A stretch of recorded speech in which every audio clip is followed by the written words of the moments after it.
어머님, 거기 안 서요? 오늘 내 손에 한번 죽어볼래요? 비바람이 몰아치는 새벽 2시. 저는 며느리가 휘두르는 골프채를 피해 죽으림을 다해서 대로변으로 달리고 있었습니다. 그때 기적처럼 제 앞에 멈춰 선 배달 오토바이. 어서 타세요. 위험해요. 헬멧 너머로 들리는 기사의 목소리에 저는 홀린 듯 뒷자리에 올라탔죠. 그런데 비에 젖은 기사의 목덜미에 선명하게 남아있는 화상 흉터 본 순간 저는 심장이 멎는 것 같았습니다. 제 실수로 다리미에 되었던 3년 전 죽은 제 아들의 상처와 똑같았으니까요. 며느리를 피해 도망친 밤, 그곳에서 마주한 죽은 아들과의 믿을 수 없는 재회, 그날 밤의 충격적인 사연 지금 시작합니다. 안녕하세요. 저는 김영순이라고 합니다. 어느덧 세월이 흘러 올해로 71가 되었습니다.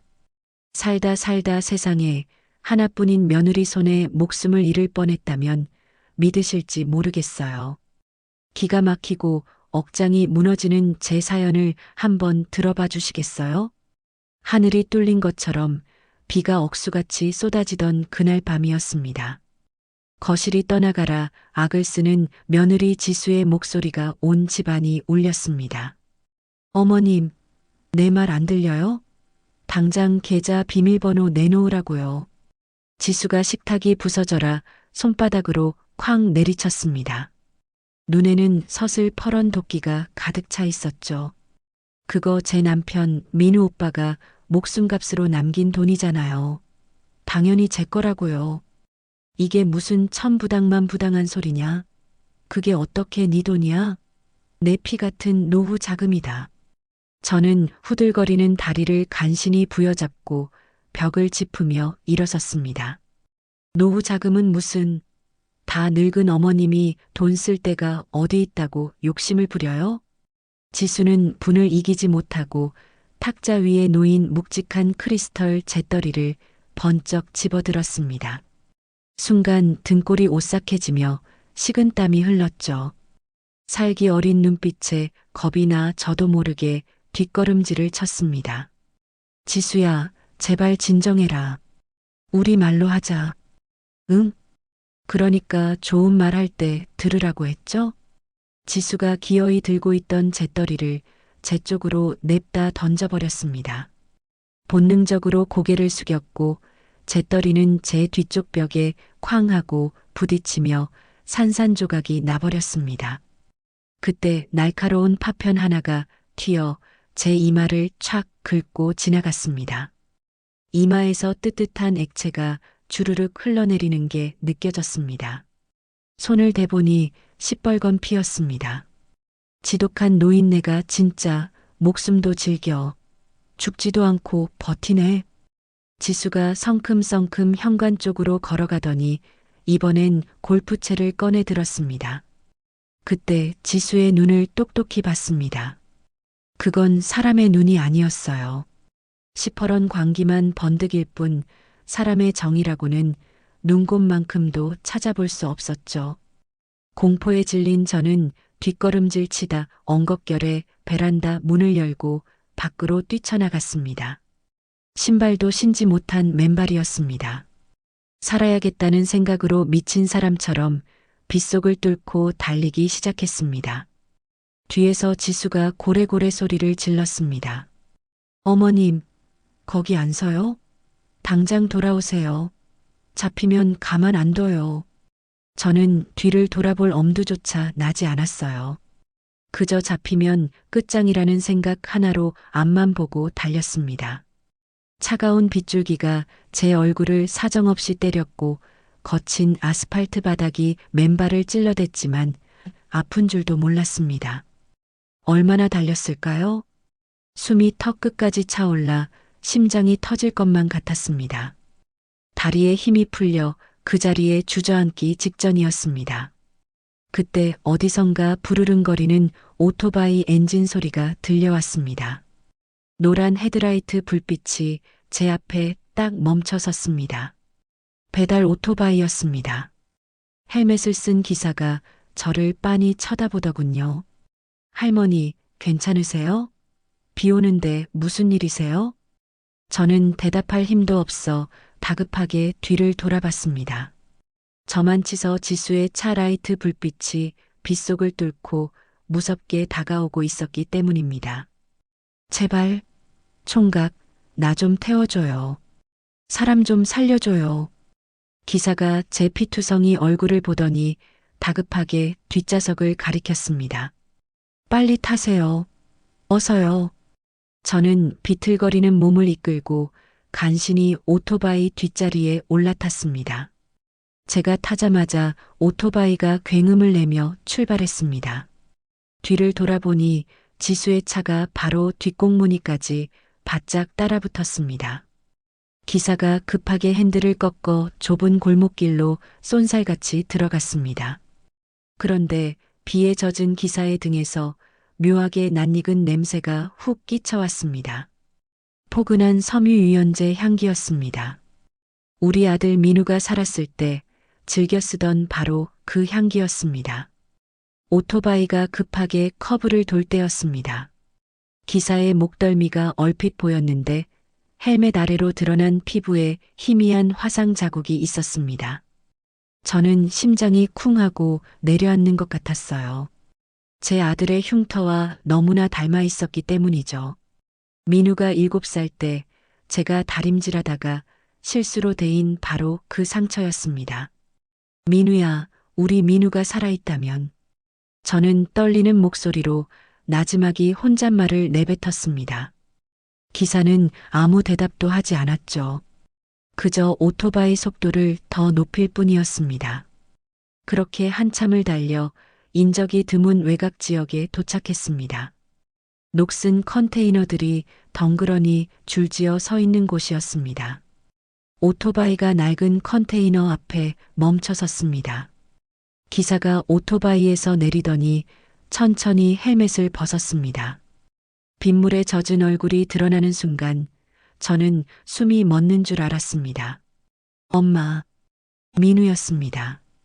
3년 전에 죽었던 내 손으로 장례까지 치른 내 아들 민우가 살아있었습니다.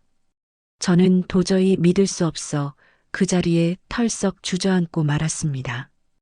다리에 힘이 쭉 빠져 도저히 일어설 수가 없었습니다. 엄마, 민우가 달려와 바닥에 주저앉은 저를 와락 껴안았습니다. 제 품에 안긴 민우의 어깨가 들썩이며 떨리고 있었습니다. 엄마 미안해. 정말 미안해. 내가 잘못했어. 민우가 빗물인지 눈물인지 모를 것으로 범벅이 된 채 울먹였습니다. 민우, 너 정말 민우니? 내 새끼 민우가 맞아? 응, 엄마. 나야. 엄마 아들 민우 맞아요. 떨리는 손으로 민우의 얼굴을 어루만져 보았습니다. 꿈이 아니었습니다. 따뜻한 체온이 손끝에 고스란히 느껴졌으니까요. 민우가 눈물을 펑펑 쏟는 저를 부축해 컨테이너 안으로 데려갔습니다. 안에는 덩그러니 놓인 침대와 책상, 그리고 작은 냉장고가 살림의 전부였습니다. 엄마, 일단 여기 앉아봐. 이마 상처부터 좀 봐야겠어. 민우가 구급상자를 꺼내왔습니다. 능숙한 손놀림으로 제 상처를 소독해 주는데 가슴이 미어지는 것 같았습니다. 많이 아프지? 조금만 참아. 괜찮다. 엄마는 괜찮아. 하나도 안 아파. 저는 치료하는 민우의 손을 덥석 잡았습니다. 이 손을 놓으면 다시 연기처럼 사라질까봐 겁이 났습니다. 민우야, 도대체 이게 무슨 일이니? 내가 내 장례식까지 치렀는데 이게 다 어떻게 된 거야? 민우가 소독솜을 내려놓고 저를 바라봤습니다. 컨테이너 밖에서는 여전히 비가 세차게 쏟아지고 있었습니다. 엄마, 긴 얘기야. 내가 차근차근 다 설명할게. 민우가 제 거친 손을 두 손으로 꼭 감싸쥐었습니다. 일단 엄마가 무사한 게 제일 중요해. 이제 괜찮아. 내가 있잖아. 민우가 세차게 쏟아지는 빗줄기를 멍하니 바라보다 입을 열었습니다. 창문에 비친 민우의 눈동자가 깊은 우물처럼 가라앉아 있었죠. 그 눈빛이 너무나 서글퍼 보여 제 가슴이 욱신거렸습니다. 엄마, 3년 전 그날도 밤하늘에 구멍 난 듯 비가 왔던 거 기억나? 네가 사고 났던 그 끔찍했던 날 말이니? 저는 심장이 덜컥 내려앉아 떨리는 목소리로 물었습니다. 입에 올리기조차 두려운 기억이었습니다. 응, 맞아. 그날 나는 분노를 참을 수가 없어서 지수한테 따지러 가던 중이었어. 민우가 책상 서랍을 거칠게 열더니 낡은 노트북 하나를 꺼내 들었습니다. 먼지 쌓인 노트북을 여는 민우의 손끝이 미세하게 떨리고 있었습니다. 지수가 회사 돈을 몰래 빼돌리고 있었어. 내가 그 증거를 샅샅이 다 찾았거든. 그 여자한테 엄마가 당한 서름, 그리고 회사를 망가뜨린 짓을 다 안다고 당장 멈추라고 말하려고 차를 몰고 가던 길이었는데 민우가 그때의 분이 다시금 치밀어 오르는지 주먹을 꽉 쥐었습니다. 손등에 파란 힘줄이 돋아났습니다. 너무 화가 나서 담배나 하나 살까 하고 편의점에 잠깐 들렀다 나왔어. 시동을 켜둔 채로 말이야. 그런데 갑자기 어떤 놈이 내 차를 훔쳐 타고 달아나는 거야. 그래서 내가 미친 사람처럼 뛰어서 빗속을 뚫고 쫓아갔지. 세상에. 그래서 어떻게 됐어? 그 도둑놈이 운전이 서툴렀나 봐. 빗길에 미끄러지면서 커브를 못 돌고 그대로 낭떠러지 아래로 굴러떨어졌어.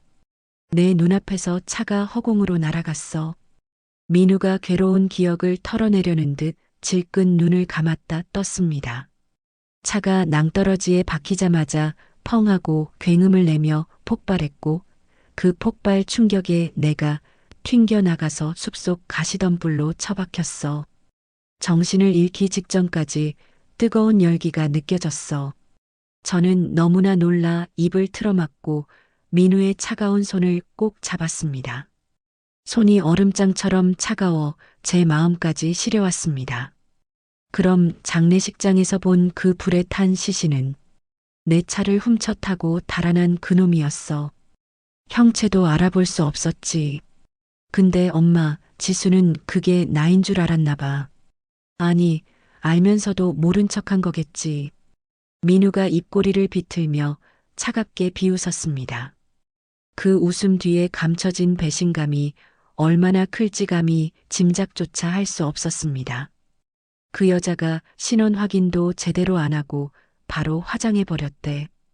유전자 검사도 없이 서둘러 끝냈어. 보험금 타먹으려고 그런 거야. 내가 죽어야 그 돈이 나오니까. 뭐라고? 그게 무슨 천벌 받을 소리니? 사람 목숨 가지고 장난을 쳐? 그 생판 남을 내 남편 김민우라고 우긴 거야. 눈물 한 방울 안 흘리고 연기한 거지. 그렇게 지수는 내 목숨값으로 나온 보험금 3억을 챙기고 그 돈으로 호의호식하면서 엄마도 하녀처럼 부려먹은 거야. 저는 기가 막혀서 입을 다물지 못했습니다. 그동안 지수가 흘렸던 눈물이 다 쇼였다니 온몸에 소름이 돋고 치가 떨렸습니다. 며느리가 아니라 악마를 집에 들인 꼴이었습니다. 민우야, 그럼 넌 그동안 어디 있었던 거니? 왜 이제야 온 거야? 엄마가 널 가슴에 묻고 어떻게 살았는데? 민우가 씁쓸한 표정으로 자기 다리를 내려다봤습니다. 바지 위로 드러난 다리가 앙상했습니다. 나는 숲속에서 약촉해던 할아버지가 발견해서 겨우 목숨을 건졌어.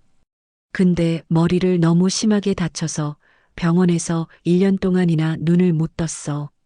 식물인간이나 다름없었지. 1년이나? 아이고, 내 새끼. 그 긴 시간 동안 얼마나 아팠을까. 엄마는 그것도 모르고. 응? 기적적으로 깨어났는데 몸이 돌덩이처럼 굳어서 안 움직이는 거야. 전신마비였어.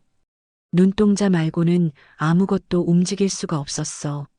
민우가 오른손을 들어 제 눈앞에 보였습니다. 손가락들이 흉하게 뒤틀려 있고 굳은 살이 훈장처럼 박혀 있었습니다. 의사들은 다 고개를 저었어.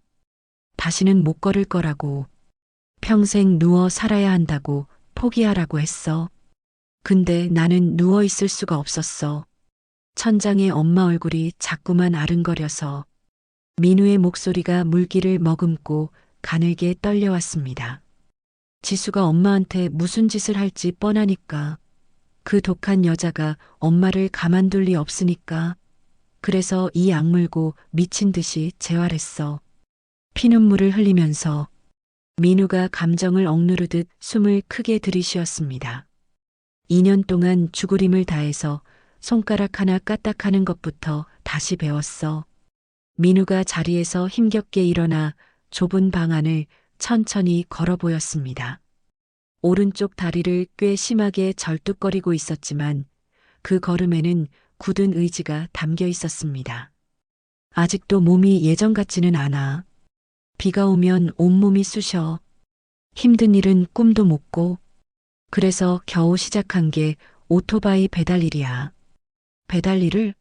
몸도 성치 않은 애가 비 맞으면서 엄마 주변을 맴돌면서 지켜야 했으니까. 지수가 무슨 짓을 꾸미는지 감시하려면 그 방법밖에 없었어. 헬멧을 쓰면 얼굴을 가릴 수 있으니까. 민우가 다시 제 무릎 앞에 털썩 주저앉으며 제 손등에 얼굴을 묻었습니다. 엄마 미안해. 진작 엄마 앞에 나타났어야 했는데 내 꼴이 이래서 엄마한테 짐 될까봐 쉽사리 못 찾아갔어. 아니다, 민우야. 이제라도 와줘서 너무 고마워. 저는 눈물 범벅이 된 민우의 뺨을 거친 손으로 어루만졌습니다. 따뜻한 아들의 체온이 느껴지자 그제야 실감이 났습니다. 네가 이렇게 살아있는 것만으로도 엄마는 충분해. 우리 민우가 지옥 불구덩이에서 돌아온 게 기적이야. 고맙다, 살아줘서 고마워. 내 아들 해줘서 고마워. 민우가 저를 부서져라 꼭 껴안았습니다. 컨테이너 지붕을 때리는 거센 빗소리만이 우리 모자의 서러운 울음소리를 감싸주었습니다. 하지만 우리가 이렇게 눈물의 재회를 나누던 바로 그 시각, 집에서는 또 다른 끔찍한 일이 벌어지고 있었습니다. 저는 그 사실을 나중에야 전해 듣게 되었습니다. 텅 빈 거실에서 지수가 초조한 얼굴로 전화기를 들고 있었죠. 지수는 손톱을 물어뜯으며 어딘가로 다급하게 전화를 걸었습니다. 여보세요? 독사? 나야. 최지수. 왜 이렇게 전화를 늦게 받아? 전화 너머에서 잠긴 듯한 남자의 건조한 목소리가 들렸다고 합니다. 이 밤중에 웬일이야? 잠 다 깨게. 지금 잠이 문제야? 아주 급한 일이 터졌어. 그 노인네가 집을 나갔는데 뭔가 냄새가 나. 누군가 데려간 것 같아. 지수가 불안한지 넓은 거실을 이리저리 왔다 갔다 하며 빠르게 말을 쏟아냈습니다. 테이블 위에 놓인 와인잔을 신경질적으로 쳐다보면서 말이죠. 오락가락하는 치매 노인이 비 오는 밤에 혼자 나갈 리가 없잖아. 이건 분명히 누가 꼬드긴 거야. 계획적인 거라고. 누군지 알아내야 해. 일이 귀찮게 됐네. 그래서 얼마 줄 건데? 3천 줄게. 당장 찾아내. 지금 당장 움직여. 3천? 짭짤하네. 알았어. 근데 경찰에 실종 신고는 했고? 신고는 무슨, 시끄러워지면 안 돼. 쥐도 새도 모르게 조용히 처리해야 한다고. 내가 왜 너한테 전화했겠어? 지수가 쏟아지는 빗줄기를 창밖으로 내다보며 낮게 읊조렸습니다. 유리에 비친 자신의 얼굴이 창백했습니다. 그리고 한 가지 찜찜한 게 있어. 아주 기분 나쁜 예감이 들어. 뭔데? 말해봐. 어떤 오토바이 기사가 어머님을 태우고 갔거든. 내가 뒤를 쫓았는데 놓쳤어. 오토바이? 응. 근데 그 기사놈 뒷모습이 왠지 낯익었어. 비에 젖은 그 넓은 등짝이 꼭. 지수가 말을 잇지 못하고 입술을 파르르 떨었습니다. 기억 속에 묻어두었던 아니 자신이 지워버렸던 남자의 뒷모습이 떠올랐기 때문입니다. 아니야. 설마. 그럴 리가 없지. 내가 헛것을 본 거야. 스트레스 때문에 미친 거지. 수화기 너머에서 독사가 킬킬거리며 비열하게 웃었습니다. 지피는 놈이라도 있어? 죽은 남편이라도 돌아왔나 봐? 닥쳐.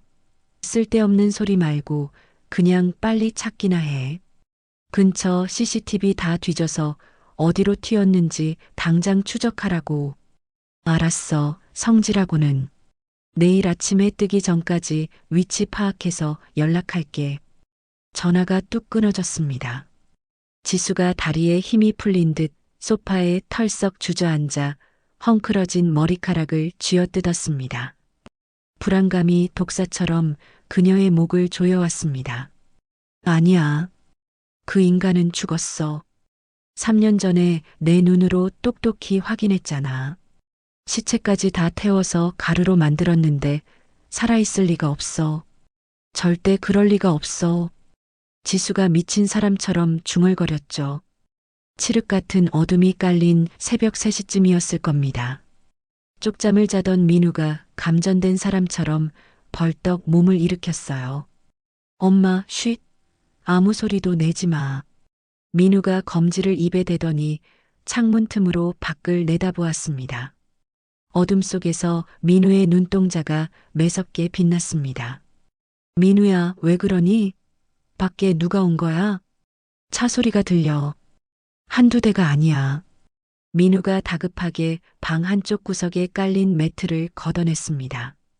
그러자 바닥에 숨겨져 있던 차가운 철판 손잡이가 모습을 드러냈습니다. 엄마, 여기로 들어가. 어서. 뭐? 여긴 뭐 하는 데냐? 비상공간이야. 내가 혹시나 해서 만들어뒀어. 빨리 들어가. 민우가 끙하는 소리와 함께 무거운 철판을 들어 올렸습니다. 그 아래로 캄캄한 계단이 입을 벌리고 있었습니다. 싫다. 내가 널 두고 어디로 숨어. 절대 못 간다. 저는 고개를 세차게 저으며 민우의 팔을 붙잡았습니다. 엄마, 제발 내 말 좀 들어. 이번엔 내가 엄마를 지킬 차례라고. 민우가 제 어깨를 부서져라 꽉 잡으며 애원했습니다. 엄마가 안전해야 내가 마음 놓고 싸울 수 있어. 나 때문에 또 엄마 다치게 할 수 없다고. 알았지? 민우야, 내 새끼 불쌍해서 어떡하니? 괜찮아. 나 혼자서 이런 놈들 상대하는 거 처음 아니야. 시간 없어, 빨리. 민우가 억지로 저를 떠밀어 계단 아래로 내려보냈습니다. 숨이 막힐 듯 좁고 캄캄한 공간이었습니다. 민우야, 부디 몸 조심해야 한다. 알겠지? 응, 엄마. 밖에서 무슨 소리가 나도 절대 나오면 안 돼. 약속해. 쾅 하는 소리와 함께 머리 위로 철판이 닫혔습니다. 세상이 온통 암흑천지로 변해버렸습니다. 위에서 민우가 매트를 다시 덮는 부스럭거리는 소리가 들렸습니다. 심장이 터질 듯 쿵쾅거려 견딜 수가 없었습니다. 잠시 후 컨테이너 문을 쾅쾅 두드리는 소리가 고막을 찢을 듯 울렸습니다. 아니, 문을 두드리는 게 아니라 아예 박살을 내는 소리였습니다. 이민우, 안에 있는 거 다 아니까 쥐새끼처럼 숨지 말고 튀어나와. 살기가 등등한 낯선 남자의 목소리가 들려왔습니다. 그 늙은 할매 어디 숨겼어? 당장 내놓으라고. 개소리 집어치워. 여긴 나 혼자뿐이야. 민우의 목소리가 쩌렁쩌렁하게 울렸습니다. 거짓말하지 마. CCTV로 니놈이 할망구 태우고 오는 거 다 봤어. 어디서 약을 팔아? 우지끈하는 끔찍한 소리와 함께 문짝이 떨어져 나갔습니다. 저는 비명을 지르지 않으려고 입을 틀어막았습니다. 이런 세상에 진짜 죽은 줄 알았던 이민우네? 지옥에서 돌아왔냐? 남자가 비릿하게 웃는 소리가 들렸습니다. 얘들아, 이것 좀 봐라. 귀신이 멀쩡하게 살아있네? 너희들 뭐야? 누군데 남의 집에 함부로 쳐들어와. 누구긴 누구야. 네 마누라 최지수 여사가 보낸 저승사자들이지. 지수가? 역시 그 여자가 보냈구나. 이민우 씨 말귀 알아들었으면 곱게 할머니 내놔. 험한 꼴 보기 싫으면, 싫다고 하면 내 어머니 털끝 하나라도 건드리면 가만 안 둬. 그럼 어쩔 수 없지. 몸으로 대화하는 수밖에. 우당탕 쾅 하는 소음이 천장을 뚫을 듯 울려 퍼졌습니다. 무언가 무겁게 부딪히고 깨지는 소리가 났습니다. 민우가 억누르는 신음소리를 냈습니다. 저는 당장이라도 철판을 열고 뛰쳐나가고 싶었습니다. 하지만 발목을 잡으면 안 된다는 생각에 주먹을 꽉 쥐고 입술을 깨물었습니다. 으악! 이 자식이 눈에다가 뭘 뿌린 거야? 스프레이야. 조심해. 저놈 손에 공구 들었어. 쿵, 쾅, 퍽 하는 타격음이 쉴 새 없이 이어졌습니다. 민우가 처절하게 저항하고 있는 게 느껴졌습니다. 잡아. 다리 병신이야. 다리부터 걷어차. 거기 못 도망가게 막아. 밟아버려. 여러 명이 한꺼번에 달려드는 발소리가 들렸습니다. 얼마 못 가 둔탁한 소리와 함께 민우가 바닥에 쓰러지는 소리가 났습니다. 이 독한 놈 헬멧 벗겨. 얼굴 좀 보자. 이거 나. 더러운 손 치워. 민우가 고통스럽게 버둥거리는 소리가 들렸습니다. 오, 진짜 이민우 맞네. 사진이랑 얼굴이 똑같아. 최지수한테 당장 전화 걸어. 이 꼬라지를 보여줘야지. 잠시 후 통화 연결음이 들리더니 남자가 말을 시작했습니다. 여보세요? 지수씨? 나 독사예요. 영상 통화로 바꿀 테니까 잘 봐요. 아주 재밌는 구경거리가 있어. 잠시 숨막히는 정적이 흘렀습니다. 뭐야? 이게 무슨... 당신 설마... 휴대전화 스피커를 통해 지수의 떨리는 목소리가 들려왔습니다. 맞아요. 당신 남편 이민우예요. 멀쩡하게 살아서 숨쉬고 있네.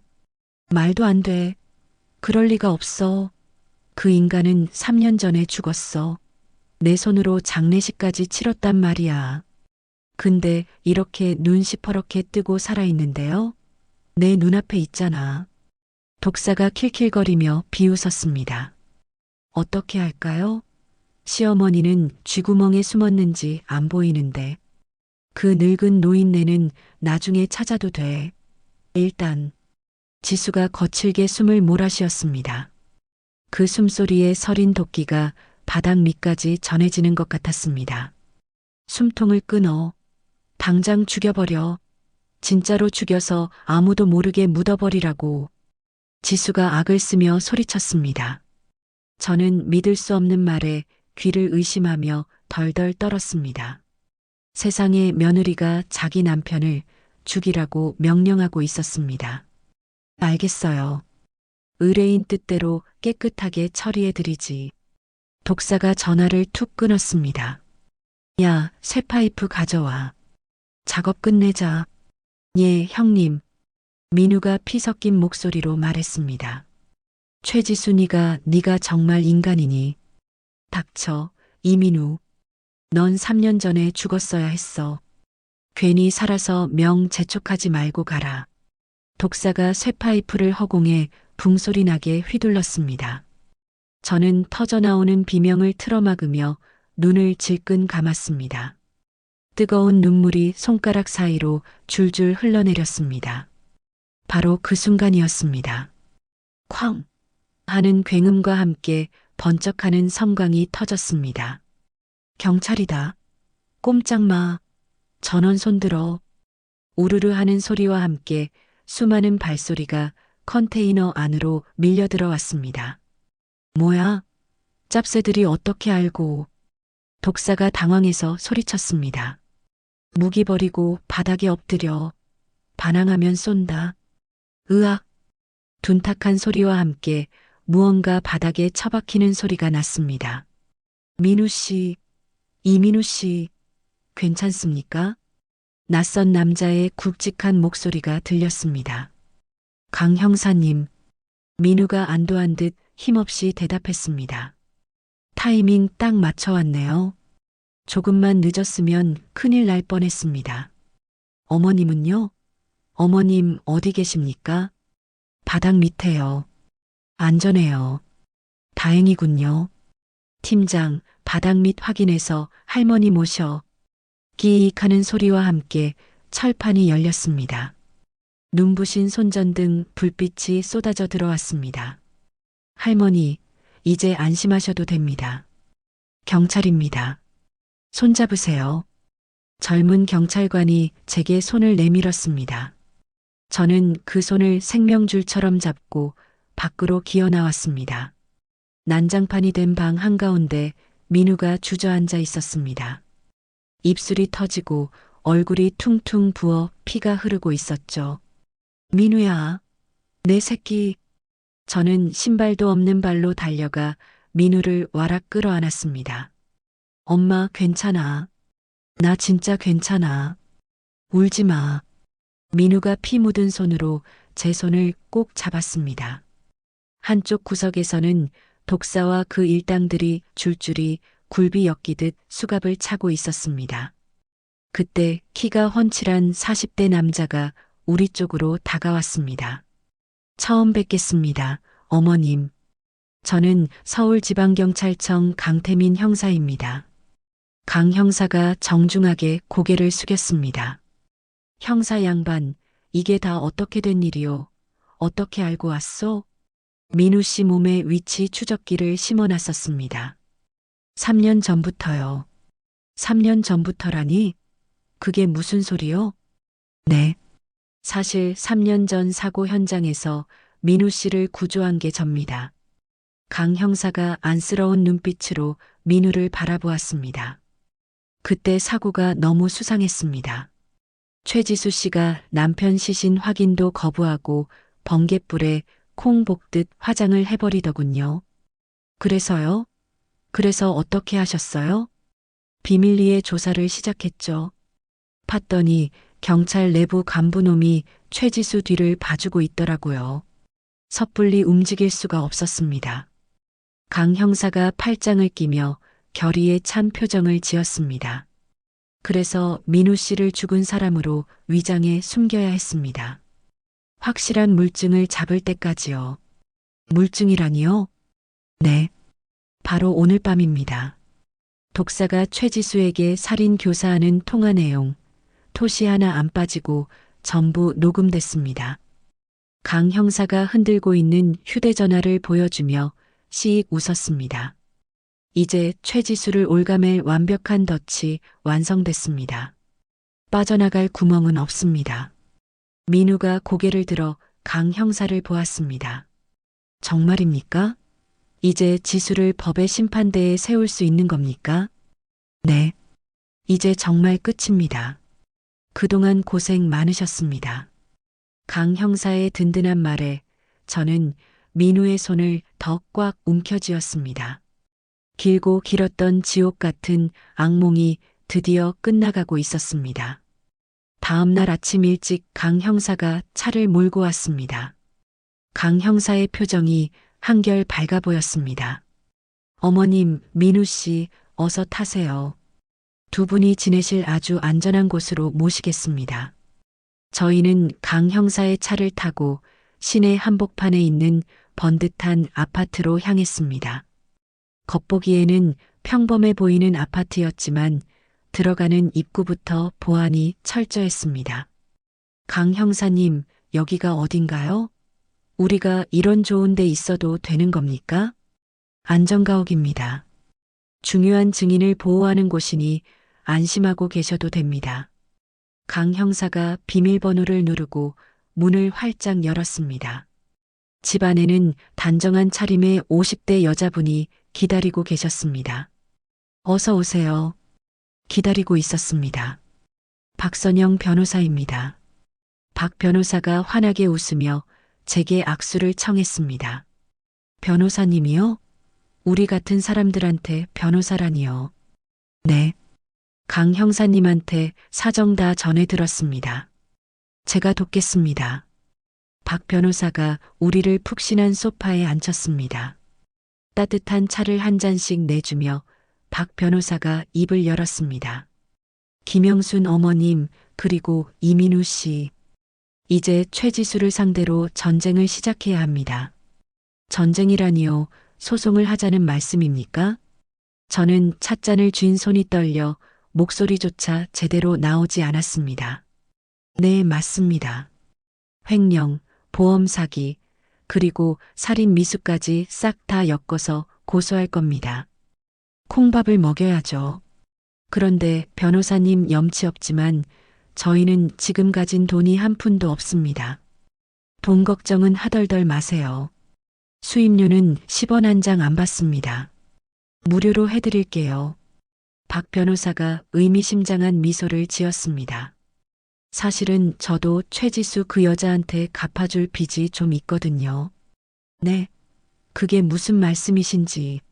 3년 전에 제 친구가 최지수 회사에 투자를 했다가 전 재산을 홀라당 날렸습니다. 제가 어떻게든 도와주려고 했는데 박 변호사의 표정이 순식간에 차갑게 굳어졌습니다. 눈가에 물기가 어리는 듯 했습니다. 독한 최지수가 증거란 증거는 다 인멸해버렸고 억울함을 못 이긴 제 친구는 결국 세상을 등지고 말았습니다. 세상에 그런 끔찍한 일이. 그래서 벼르고 있었습니다. 이번엔 반드시 그 여자를 법정에 세워서 죗값을 치르게 할 겁니다. 박 변호사가 결의에 찬 표정으로 서류 가방을 열었습니다. 민우 씨, 결정적인 증거가 있다고 들었습니다. 네. 3년 전에 빼돌려둔 백업 파일이 여기 있습니다. 민우가 비장한 표정으로 낡은 노트북을 켰습니다. 이게 최지수의 이중 장부입니다. 회사 돈을 어디로 얼마나 빼돌렸는지 토시 하나 안 빠지고 다 적혀 있어요. 세상에, 이 정도면 횡령 증거로는 아주 차고 넘치네요. 완벽합니다.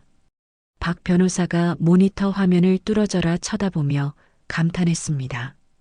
그리고 이건 제가 배달 기사로 위장해 일하면서 찍은 영상입니다.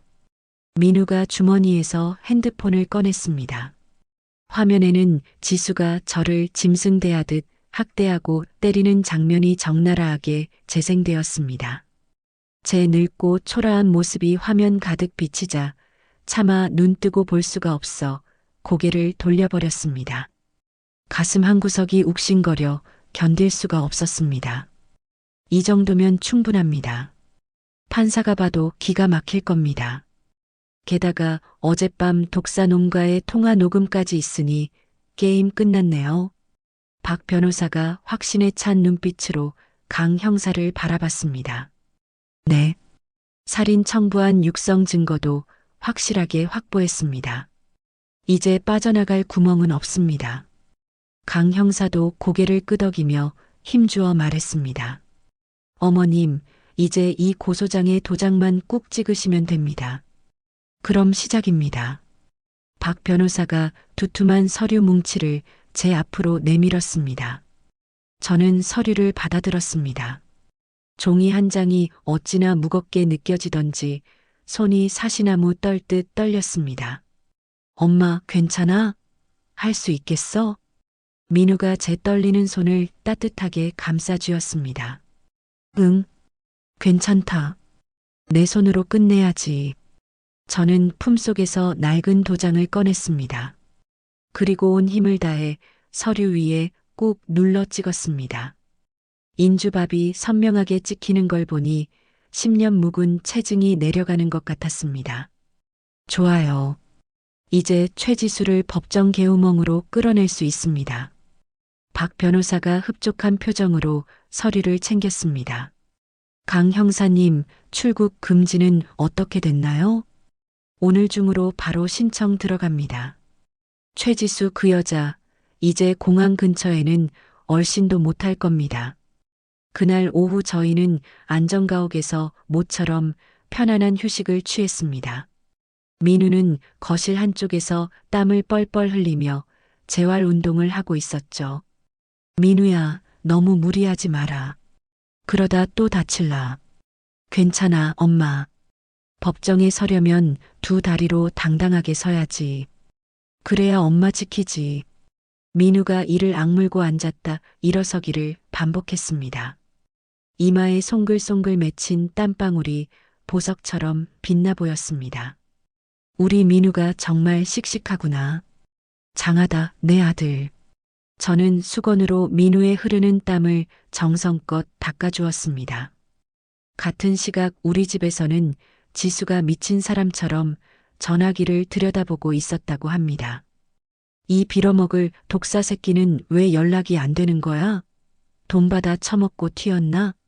지수가 신경질적으로 재다이얼 버튼을 눌렀지만 신호음만 갈 뿐 연결되지 않았습니다. 이상해. 분명 어제 처리한다고 큰 소리 쳤는데 왜 조용하지? 불안해진 지수가 거실을 맹수처럼 왔다 갔다 하고 있을 때 초인종이 울렸습니다. 지수가 흠칫 놀라며 인터폰을 확인하고 문을 열었습니다. 누구세요? 경찰입니다. 최지수 씨 본인 맞으시죠? 네, 맞는데요. 무슨 일로 오셨죠? 법원에서 나온 출국 금지 통보서 전달하러 왔습니다. 여기 서명하시죠. 경찰이 무미건조한 표정으로 서류를 들이밀었습니다. 뭐라고요?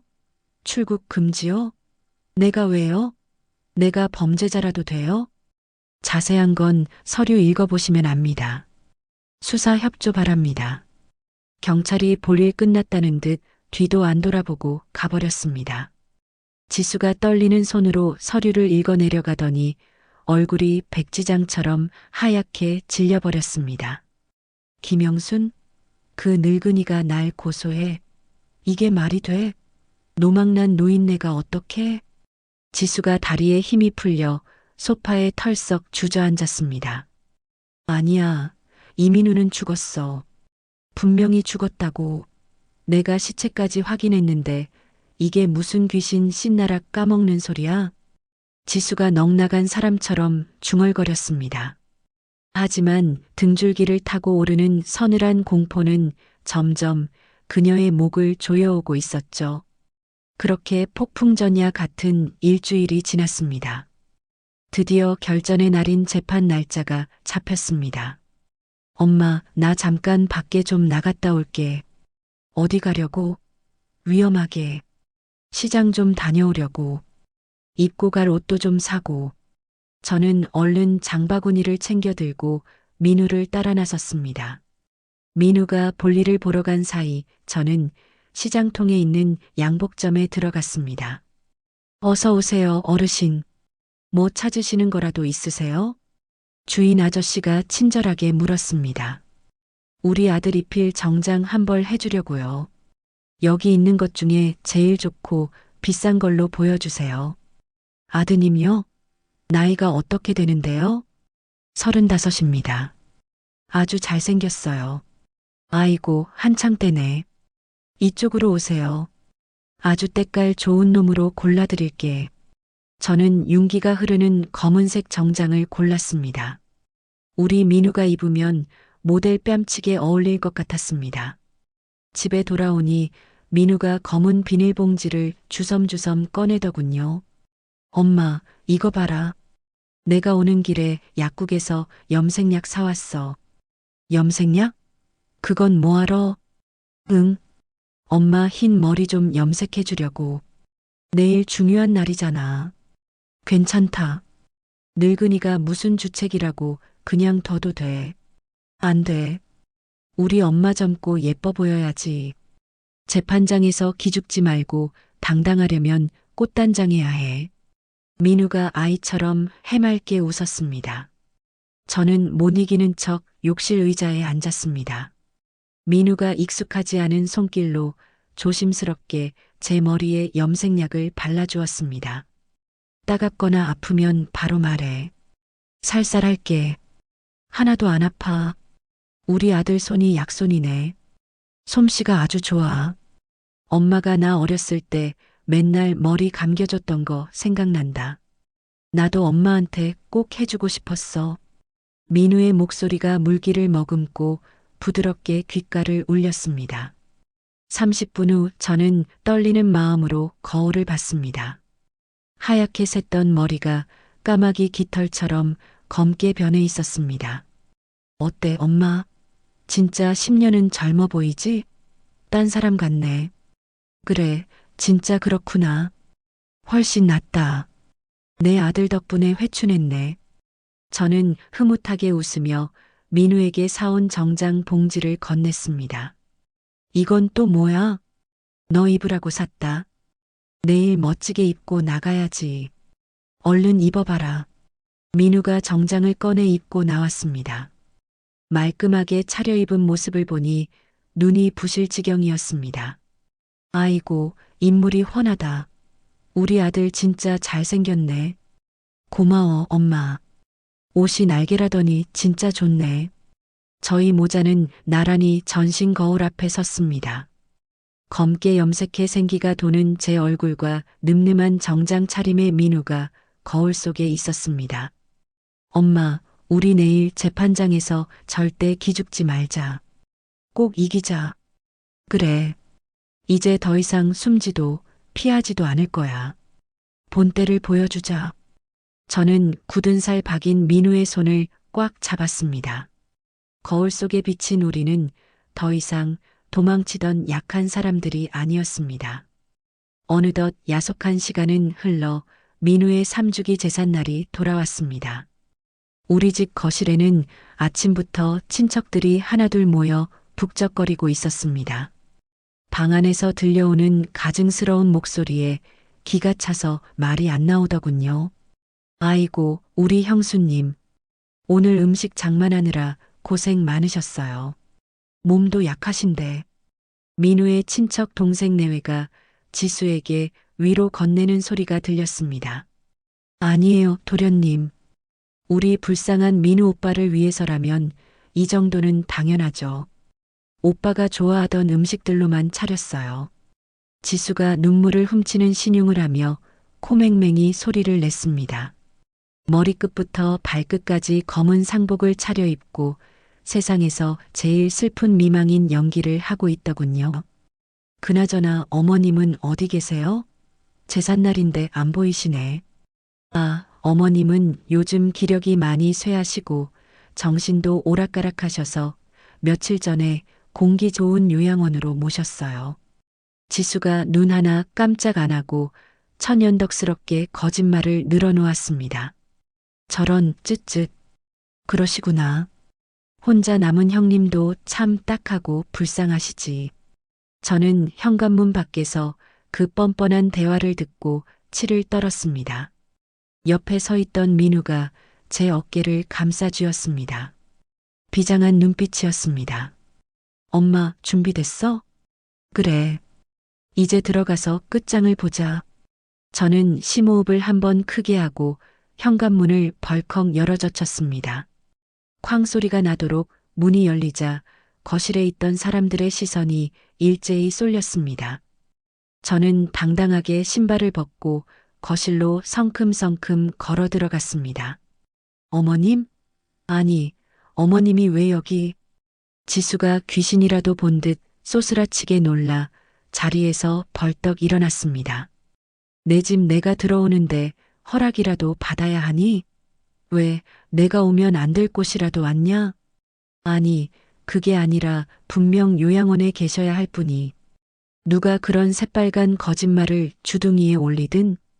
지수의 얼굴이 사색이 되어 파르르 떨렸습니다. 하지만 이내 표정을 수습하며 억지 미소를 지어 보이더군요. 어머님도 참, 일단 여기 앉으세요. 친척분들 다 와 계신데 제사 지내야죠. 중요한 날이잖아요. 제사? 지금 누구 제사를 지낸다는 거냐? 저는 화려하게 차려진 제사상을 싸늘하게 쏘아보았습니다. 누구긴요. 당연히 우리 민우 오빠 제사죠. 오늘이 딱 3주기잖아요. 그래. 제사상 한번 잘 차렸다만 산 사람이 제사상을 받을 수는 없는 노릇 아니겠니? 네. 그게 무슨 노망 나셨어요? 지수의 표정이 일순간 굳어졌습니다. 바로 그때였습니다. 현관 쪽에 서 있던 민우가 구두 굽소리를 내며 거실로 저벅저벅 걸어 들어왔습니다. 어제 시장에서 맞춘 그 말끔한 검은 정장을 입고 말이죠.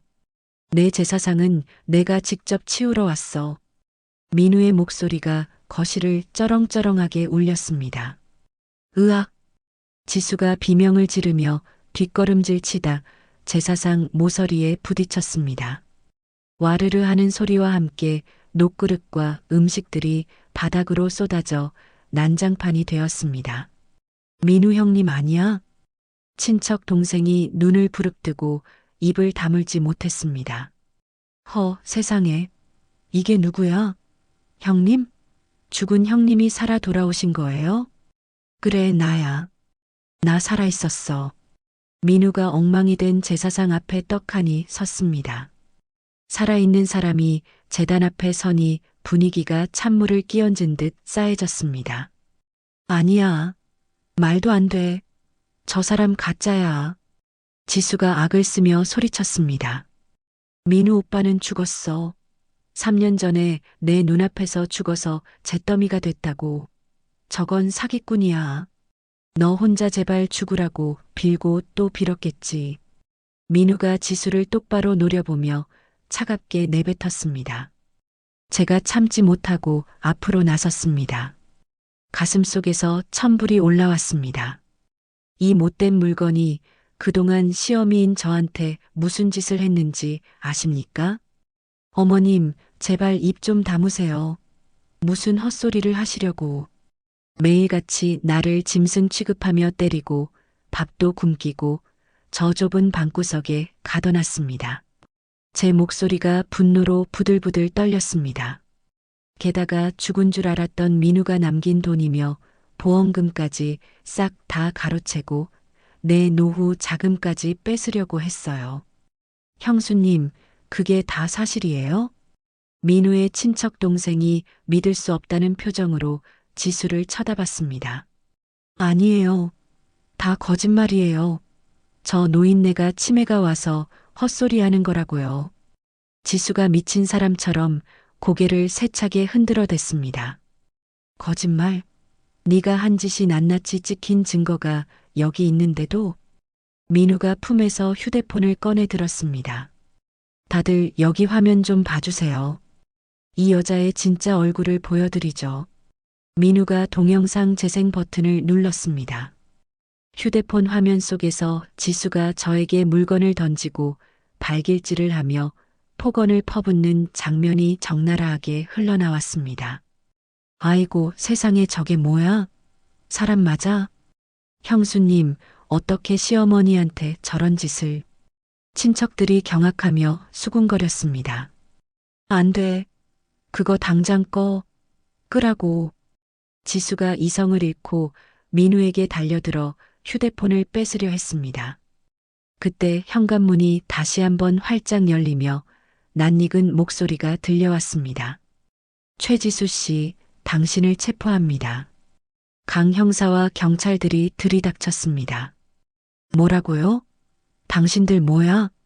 업무상 횡령, 보험 사기, 그리고 남편에 대한 살인 교사 및 존속상해 혐의로 긴급 체포합니다. 강 형사가 은색 수갑을 꺼내 보였습니다. 말도 안 돼. 난 아무것도 안 했어. 억울해. 지수가 경찰의 손을 뿌리치며 발버둥 쳤습니다. 증거는 차고 넘칩니다. 변명은 가서 하시죠. 강 형사가 노트북을 열어 거실 텔레비전에 연결했습니다. 화면 가득 지수의 이중 장부 내역이 띄워졌습니다. 그리고 결정적으로 독사와의 통화 녹음 파일이 재생되었습니다. 숨통을 끊어. 당장 끝내버려. 진짜로 없애서 묻어버리라고. 도끼 서린 지수의 목소리가 스피커를 타고 거실 전체에 울려 퍼졌습니다. 친척들은 숨소리조차 내지 못하고 얼어붙었습니다. 세상에, 형수님이 진짜로 형님을 없애라고 사주한 거야? 민우 친척 동생이 뒷걸음질 치며 지수를 쳐다봤습니다. 아니야. 저거 다 조작이야. 내 목소리 아니라고. 다 가짜야. 지수가 고래고래 소리를 질렀지만 이미 상황은 끝난 뒤였습니다. 강 형사가 지수의 손목에 철컥하고 차가운 수갑을 채웠습니다. 이거 이거 안 풀어? 내가 누군지 알아. 지수가 짐승처럼 울부짖으며 몸부림쳤지만 경찰들의 힘을 당해낼 수는 없었습니다. 어머님, 그리고 민우 씨. 그동안 마음고생 많으셨습니다. 강 형사가 저희 모자에게 정중하게 고개를 숙였습니다. 형사님, 정말 고맙습니다. 덕분에 살았습니다. 민우가 강 형사와 뜨거운 악수를 나누었습니다. 지수가 경찰들에게 양팔이 잡혀 끌려나가는 뒷모습을 보는데 10년 묵은 체증이 뻥 뚫리는 것 같았습니다. 3년이라는 긴 세월 동안 가슴 속에 맺혔던 한이 눈 녹듯 사라지는 기분이었습니다. 소란스러웠던 집안이 정리되고 친척들도 혀를 차며 모두 돌아간 후 저와 민우는 난장판이 된 거실을 치웠습니다. 엄마, 지수가 쓰던 안방 좀 봐. 민우가 굳은 표정으로 안방 문을 열었습니다. 저도 뒤따라 들어갔습니다. 옷장 문을 여니 백화점 명품관을 옮겨놓은 듯 비싼 옷과 가방들이 가득 차 있었습니다. 이 여자가 내 목숨값으로 산 것들이야. 꼴도 보기 싫어. 싹 다 갖다 버려야겠어. 민우가 옷들을 거칠게 꺼내 대형 쓰레기 봉투에 담기 시작했습니다. 저도 화장대를 열어 지수가 쓰던 화장품들을 몽땅 쓸어 담아 쓰레기통에 처박았습니다. 엄마, 이제 진짜 우리 집이야. 며느리 눈치 안 봐도 되는 엄마 집이라고. 민우가 땀범벅이 된 저를 따뜻하게 안아주었습니다. 그래. 이제 두 다리 뻗고 잘 수 있겠구나. 이제야 살 것 같다. 저는 민우의 넓은 등을 토닥이며 안도의 한숨을 내쉬었습니다. 그날 저녁 저희 모자는 정말 오랜만에 마주 앉아 저녁밥을 먹었습니다. 제가 손수 끓인 구수한 된장찌개 냄새가 집안 가득 퍼졌습니다. 와, 엄마 손맛 진짜 오랜만이다. 그리웠어. 민우가 찌개를 한 숟가락 크게 떠먹으며 행복한 미소를 지었습니다. 많이 먹어라. 내 새끼 입에 밥 들어가는 것만 봐도 배가 부르다. 저도 흐뭇하게 밥을 먹다가 습관처럼 텔레비전 뉴스를 켰습니다. 그런데 뉴스 앵커의 다급한 목소리가 귀에 꽂혔습니다. 속보입니다. 오늘 오후 구치소에 수감 중이던 피의자 최모 씨가 조사 도중 갑작스러운 호흡 곤란과 전신 경련을 일으켜 쓰러졌습니다. 저는 먹던 젓가락을 멈추고 화면을 뚫어져라 쳐다봤습니다. 현재 의식 불명 상태로 인근 대형 병원 응급실로 긴급 이송되었습니다. 민우야, 저거 설마 지수 얘기 아니니? 꾀병일 거야, 엄마. 그 여자가 어떤 여잔데? 형량 줄이려고 쇼하는 걸 거야. 걱정하지 마. 민우가 애써 태연하게 말했지만 숟가락을 쥔 손에 힘이 들어가는 게 보였습니다. 그때 식탁 위에 올려둔 민우의 휴대폰이 요란하게 울리기 시작했습니다. 강 형사였습니다. 여보세요? 네, 형사님. 뉴스 봤습니다. 민우의 표정이 순식간에 어두게 가라앉았습니다. 네, 병원으로 이송됐다고요? 수화기 넘어 강 형사의 목소리가 들리는 듯 했습니다. 알겠습니다. 명심하겠습니다. 민우가 전화를 끊고 깊은 한숨을 내쉬었습니다. 형사 양반이 뭐라더냐? 강 형사님이 그러는데 병원 감시가 구치소보다 훨씬 허술하대. 왠지 느낌이 안 좋다고 조심하라고 하네. 민우가 불안한 눈빛으로 어둠이 깔리는 창밖을 내다봤습니다. 혹시 모르니까 오늘 밤 문단속 철저히 하래. 독사 잔당들이 있을 수도 있으니까. 순간 입맛이 뚝 떨어지며 가슴이 덜컥 내려앉았습니다. 방금까지 느꼈던 그 평화롭고 행복했던 기분이 연기처럼 사라져버렸습니다. 엄마, 너무 겁먹지 마. 경찰이 병실 앞을 지키고 있을 거야. 별일 없을 거야. 민우가 제 차가운 손을 잡으며 안심시키려 했지만 제 가슴 속에서 피어오르는 불안감은 쉽게 가라앉지 않았습니다. 창밖에는 불길한 어둠이 짙게 깔리고 있었습니다. 그날 밤 벌어진 기가 막힌 일은 나중에야 강 형사님을 통해 전해 듣게 되었습니다. 병원 특실 침대에 누워있던 최지수가 꾀병을 부리며 기회를 엿보고 있었답니다. 문 밖에는 경찰관 한 명이 보초를 서고 있었지만 교활한 며느리는 그 틈을 놓치지 않았죠. 간호사님, 여기요. 저 물 좀 주세요. 목이 타서 죽겠어요. 지수가 힘없는 목소리로 호출 버튼을 눌렀습니다. 잠시 후 젊은 간호사가 물컵을 들고 들어왔습니다. 네, 환자분. 여기 물 가져왔습니다. 천천히 드세요. 고마워요. 정말 고마워요. 그런데 간호사님, 실례가 안 된다면 제 얘기 좀 잠깐 들어주실 수 있어요? 지수가 간호사의 소매를 붙잡고 침대 가까이 끌어당겼습니다. 눈에는 거짓 눈물이 그렁그렁 맺혀 있었죠. 사실 저 여기 억울하게 갇혀 있는 거예요. 땡전 한 푼 없는 시어머니가 돈 뜯어내려고 멀쩡한 며느리를 모함한 거라고요. 네, 그게 무슨, 이거 무고예요. 생사람 잡는 거라고요.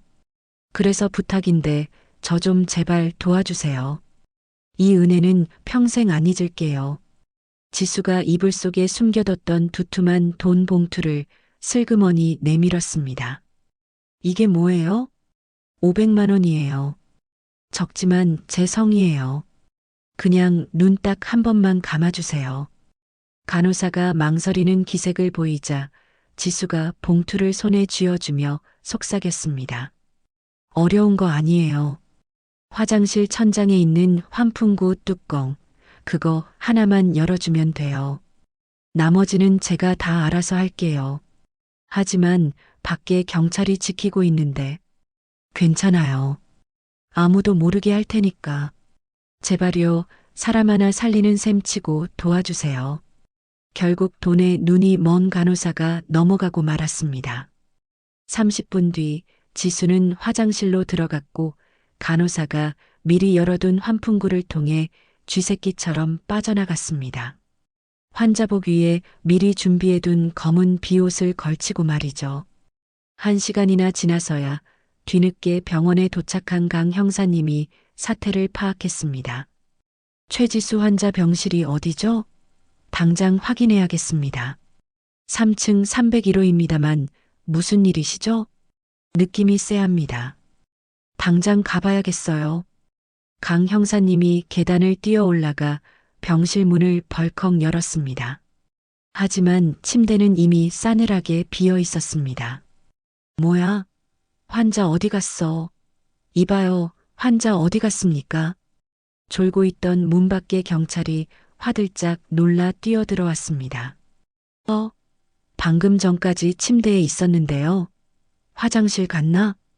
당장 화장실 문 열어. 확인해. 경찰이 화장실 문을 쾅 열어젖혔습니다. 텅 빈 화장실 위로 뻥 뚫린 환풍구 구멍만이 그들을 비웃듯 입을 벌리고 있었습니다. 형사님, 저기 환풍구가. 젠장, 도망쳤어. 당장 전 병력 배치해. 병원 출입구 봉쇄해.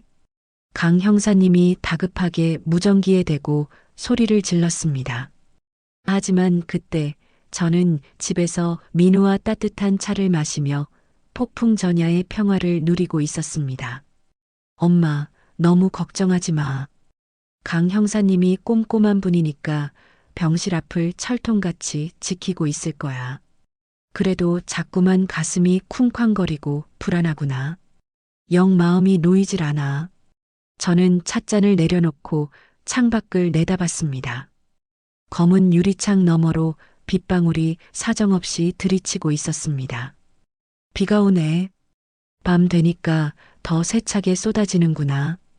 그러게. 빗소리가 제법 거친데?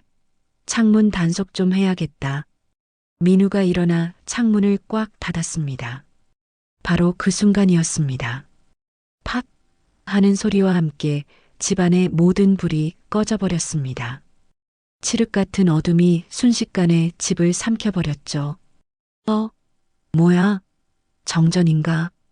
이상한데 이 아파트 정전 잘 안 되잖아. 엄마 가만히 있어봐. 내가 두꺼비 집 확인해 볼게. 민우가 핸드폰 손전등을 켜고 조심조심 현관 쪽으로 걸어갔습니다. 잠시 후 민우의 다급한 목소리가 들려왔습니다. 엄마, 두꺼비 집이 내려가 있어. 근데 이거 누가 일부러 내린 것 같아. 뭐라고? 민우야, 그게 무슨 소리니? 저도 놀라서 자리에서 벌떡 일어났습니다. 그때였습니다. 쨍그랑 하는 굉음과 함께 베란다 유리창이 산산조각이 나며 깨졌습니다. 동시에 코를 찌르는 매캐한 냄새가 훅 끼쳐왔습니다. 이 냄새는 휘발유 냄새야. 민우가 비명을 지르듯 소리쳤습니다. 엄마, 내 뒤로 와. 빨리. 민우가 저를 보호하듯 앞을 가로막고 섰습니다. 곧이어 현관문이 쿵, 쿵 하고 부서질 듯 울리기 시작했습니다. 누군가 밖에서 둔탁한 도끼로 문을 찍어대고 있었습니다. 누구야? 거기 누구야? 민우가 목이 터져라 소리쳤습니다. 이민우, 김영순, 당장 나와. 쥐새끼들처럼 숨지 말고 나오라고. 소름 끼치는 지수의 목소리였습니다. 지수? 설마 지수? 내 돈 내놔. 내 돈 내놓고 내 인생 돌려달라고. 지수가 미친 사람처럼 도끼로 문을 내려찍었습니다. 우지끈 소리와 함께 현관문이 반쯤 뜯겨나갔습니다. 그 틈 사이로 지수의 얼굴이 보였습니다. 헝클어진 산발머리에 핏발선 눈, 환자복 위에 피가 튀어있는 꼴이 영락없는 악귀의 모습이었습니다. 네가 어떻게 여기까지? 내가 못 올 줄 알았어? 너희들 때문에 내 인생이 시궁창이 됐는데 내가 가만히 있을 것 같아? 지수가 너덜너덜해진 문을 발로 뻥 차고 집 안으로 들어왔습니다. 한 손에는 시퍼런 도끼를, 다른 손에는 출렁거리는 플라스틱 통을 들고 있었습니다. 지수야, 제발 진정해라. 일단 그거 내려놓고 말로 하자. 응? 민우가 두 팔을 벌려 지수를 막아섰습니다. 닥쳐. 이제 말로 하는 건 끝났어. 다 필요 없다고. 지수가 들고 있던 통을 거꾸로 뒤집어 거실 바닥에 뿌렸습니다. 역한 휘발유 냄새가 진동을 했습니다. 엄마, 뒤로 피해. 저리 가. 민우가 저를 거칠게 밀쳐냈습니다. 지수가 주머니에서 라이터를 꺼내 들었습니다. 혼자는 안 죽어. 너희들도 같이 가야지. 다 같이 죽어버려. 지수가 망설임 없이 라이터를 켰습니다. 작은 불꽃이 휘발유에 닿는 순간 화르륵 하는 소리와 함께 거실 바닥이 불바다로 변했습니다. 순식간에 시뻘건 불길이 천장까지 치솟았습니다. 으악, 불이야. 저는 공포에 질려 비명을 질렀습니다. 엄마, 괜찮아? 민우가 불길을 피해 저에게 달려왔습니다. 그 불길 너머로 지수가 도끼를 질질 끌며 다가오고 있었습니다. 민우야, 조심해라. 뒤에. 제가 소리치며 민우를 끌어당겼습니다. 민우가 지수를 막으려고 급하게 몸을 돌려 앞으로 나섰습니다. 하지만 하필이면 그때 불편한 다리가 말을 듣지 않았습니다. 아! 민우가 중심을 잃고 바닥에 쿵 하고 넘어졌습니다. 아직 재활이 끝나지 않은 다리가 긴급한 상황에서 힘을 쓰지 못한 겁니다. 하하, 꼴 좋다. 이제 아주 병신이 다 됐구나. 지수가 섬뜩하게 웃어젖혔습니다. 이제 끝이야, 이민우. 지긋지긋한 악연, 여기서 끝내자. 지수가 서늘한 도끼를 머리 위로 번쩍 치켜들었습니다. 불길이 커튼을 타고 올라가 집안이 찜통처럼 뜨거워졌습니다. 민우야. 저는 넘어진 민우 앞을 몸으로 막아섰습니다. 내 자식 죽는 꼴은 눈에 흙이 들어가도 못 봅니다. 엄마, 안 돼. 비켜. 이 못된 년. 내 아들 몸에 손끝 하나라도 대면 가만 안 둔다. 저는 죽기 살기로 지수를 노려봤습니다.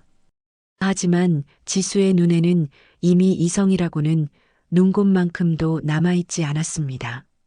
완전히 미쳐버린 광기만이 번득이고 있었죠. 잘 됐네. 할멈도 아들이랑 같이 저승길 동문화해. 지수가 저를 향해 성큼성큼 다가왔습니다. 불길이 소파를 집어삼켜 검은 연기가 자욱하게 피어올랐습니다.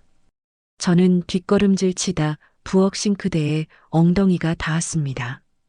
곁눈질로 보니 가스레인지 위에 묵직한 무쇠 프라이팬이 보였습니다. 지수야, 제발 이러지 마라. 너 이러면 정말 돌이킬 수 없어. 시끄러워. 주둥이 닥치라고 했지. 지수가 기어이 도끼를 붕소리 나게 휘둘렀습니다. 저는 본능적으로 몸을 숙였습니다. 도끼날이 제 머리 위를 아슬아슬하게 스치고 지나갔습니다. 엄마, 으윽. 민우가 일어나려고 안간힘을 쓰며 버둥거렸습니다. 불길은 점점 더 거세져 집을 통째로 삼킬 기세였습니다. 이대로 있다간 꼼짝없이 타 죽거나 저 미친년 손에 죽게 생겼습니다. 저는 입술을 깨물며 결심했습니다. 이제 더 이상 도망만 다니는 힘없는 노인네로 살지 않겠다고. 내 아들은 내가 지키겠다고 말입니다. 민우야, 눈 감아라. 저는 젖먹던 힘까지 짜내어 부엌으로 몸을 날려 프라이팬을 손잡이가 부서져라 움켜쥐었습니다. 가스레인지 위에서 프라이팬이 시뻘겋게 달궈져 있었습니다. 저는 뜨거운 줄도 모르고 프라이팬 손잡이를 꽉 움켜쥐고 지수에게 달려갔습니다. 제 안에서 사자 같은 힘이 솟구쳤습니다. 이 못된 년, 내 아들 몸에 손대지 마. 저는 있는 힘껏 프라이팬을 휘둘러 지수의 머리통을 내리쳤습니다. 퍽 하는 둔탁한 소리와 함께 지수가 비명을 질렀습니다. 으악, 이 노인네가 진짜. 지수가 비틀거리더니 들고 있던 도끼를 바닥에 떨어뜨렸습니다.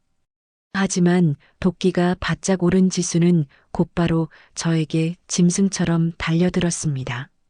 저는 지수의 팔을 꽉 움켜잡고 버텼습니다. 엄마, 위험해. 피해. 민우가 목이 터져라 소리쳤습니다.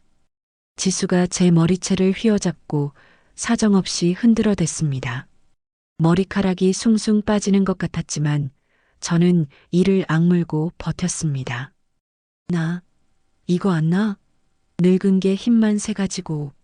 싫다. 절대 못 놓는다. 네가 죽나 내가 죽나 한번 해보자. 저는 지수의 팔뚝을 잇는 힘껏 이빨로 물어뜯었습니다. 살점이 뜯겨나갈 정도로 세게 물어버렸죠. 아! 지수가 고통에 몸부림치며 비명을 질렀습니다. 그 틈을 타 넘어졌던 민우가 이를 악물고 일어났습니다. 민우가 절뚝거리는 다리를 이끌고 지수에게 다가왔습니다. 최지수, 이제 정말 끝이야. 그만해. 민우가 지수의 팔을 뒤로 꺾어 제압했습니다. 지수가 바닥에 쾅 하고 쓰러졌습니다. 으윽, 이거나. 너희들 다 죽여버릴 거야. 엄마, 저기 불타는 커튼 줄 좀 가져와. 저는 불길이 옮겨붙기 시작한 커튼 쪽으로 달려가 장식용 끈을 뜯어냈습니다. 손바닥이 뜨거웠지만 아픈 줄도 몰랐습니다. 민우가 능숙하게 지수의 양손을 뒤로 묶어버렸습니다. 저는 남은 끈으로 발버둥 치는 지수의 두 다리를 꽁꽁 묶었습니다. 풀어. 이거 당장 안 풀어? 내가 가만 안 둘 거야. 지수가 뱀처럼 몸을 비틀며 발악했지만 소용없었습니다. 어느새 불길이 천장까지 치솟아 집어삼킬 듯 덤벼들었습니다. 매캐한 연기 때문에 숨을 쉬기가 힘들고 눈이 따가워 견딜 수가 없었습니다. 콜록, 콜록. 민우야, 이러다 다 죽겠다. 엄마, 정신 차려. 빨리 나가야 해. 민우가 욕실로 뛰어들어가 이불을 물에 흠뻑 적셔왔습니다. 자, 이거 빨리 뒤집었어. 코랑 입 막고. 민우가 축축한 이불을 제 몸에 덮어 씌워 주었습니다. 자기도 물에 젖은 담요를 머리끝까지 뒤집었었죠. 베란다로 가자. 거기가 살 길이야. 저희는 짐짝처럼 묶인 지수를 질질 끌고 베란다 쪽으로 기어갔습니다. 지옥 같은 불길을 뚫고 겨우 베란다 문을 열어젖혔습니다. 확 트인 밖에서 시원한 공기가 들어오자 살 것 같았습니다. 아래쪽에서 요란한 사이렌 소리가 들려왔습니다. 빨간 불빛이 번쩍거리는 소방차와 경찰차가 아파트를 에워싸고 있었습니다. 사람 살려요. 여기요. 여기 사람 있어요. 민우가 난간을 잡고 목청껏 소리쳤습니다. 소방관들이 긴 사다리차를 타고 우리 쪽으로 올라왔습니다. 할머니, 괜찮으세요? 자, 제 손 잡으세요. 천천히요.